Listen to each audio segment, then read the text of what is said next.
Lumabas siya, siyang na buwan inalagaan. Tapos nun, kami dapat ipagiging protection sa infection. Pag nagdikit, nanay baby, ilang yun, siya din ay di lalamigin.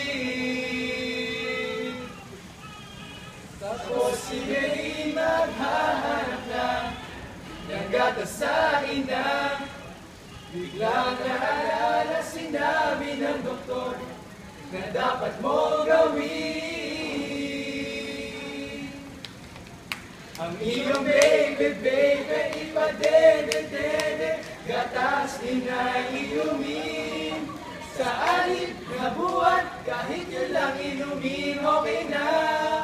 Basta araw-araw, si baby, ipadede-dede, gatas din na inumin. Nutrition, protection, maibibigay kay baby. Breast milk, ang baby ko, may panlaban, nasasakit. Tulong sa pagbuo ng utak niya. Si Mami ay pwedeng maging buntis-free, tuloy-tuloy ang pagdede. Nakatipid ka na sa pambili ng gatas, at magkasama pa kayo. Aking baby, ipadede-dede, gatas din na inumin.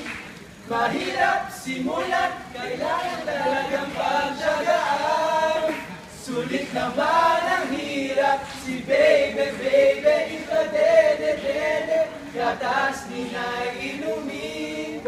Mabuti ang breast milk sa baby pati na sa mommy. Halina, pakita ang pagmamahal.